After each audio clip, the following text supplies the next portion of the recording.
Hello बच्चों, हमें यहाँ पे एक क्वेश्चन दिया गया है। चलो एक बार इस क्वेश्चन को हम रीड करते हैं।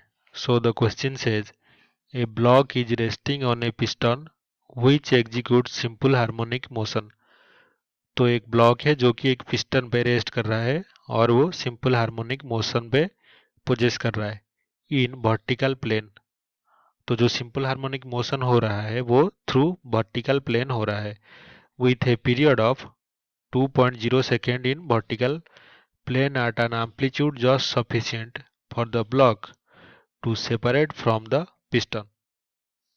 तो यहाँ पे वर्टिकल प्लेन में जो सिंपल हार्मोनिक मोशन है उसका टाइम पीरियड हमें दिया है 2 सेकेंड और एम्पलीट्यूड इतना है, सफिशिएंटली इतना है ब्लॉक का जैसे कि वो पिस्टन से वो मास या फिर जो ब्लॉक है वो सेपरेट हो सके। The maximum velocity of piston is. तो यहाँ पे मैक्सिमम वेलोसिटी कितना होगा पिस्टन का, इस कंडीशन को हासिल करने के लिए वो यहाँ पे हमें क्वेश्चन में फाइंड आउट करने के लिए दिया गया है। तो हमने यहाँ पे एक फिगर ड्रॉ कर ली है हमारे क्वेश्चन के अकॉर्डिंग, जहाँ पे कि ब्लॉक का मास हमने एम ले लिया है, उसको हम एक पिस्टन के साथ कनेक्ट कर दिया हमने और टाइम पीरियड इसका जो दिया है वो है 2.0 सेकेंड। तो यहाँ पे जो हमें कंडीशन क्वेश्चन में दिया है लगाने के लिए वो है क्या, ऐसा एक्सीलरेशन प्रोड्यूस हो उस स्प्रिंग और मास सिस्टम में जैसे कि वो ब्लॉक उस स्प्रिंग से या फिर उस पिस्टन से सेपरेट हो सके। तो वो कब होगा, तो हमें पता है जो मैक्सिमम एक्सीलरेशन यहाँ पे होगा वो ग्रेविटी के कारण होगा। मैक्सिमम एक्सीलरेशन ये हो जाएगा जी के बराबर।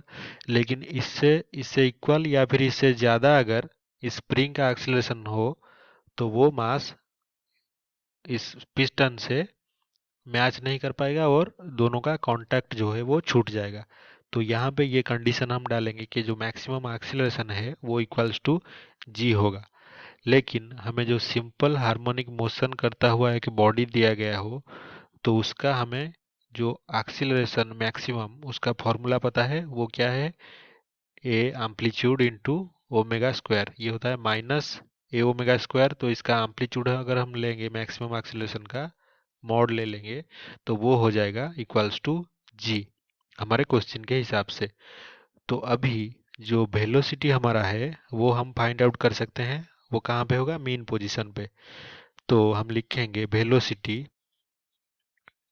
8 मीन पोजीशन। तो वहाँ पे वेलोसिटी कितना हो जाएगा, amplitude into omega into x होता है, लेकिन एक्स यहाँ पे 0 है। तो वेलोसिटी एट मीन पोजीशन होता है A omega amplitude into omega into X sine omega T. तो साइन की जो वैल्यू है वो मेन पोजीशन पे वो 0 होता है।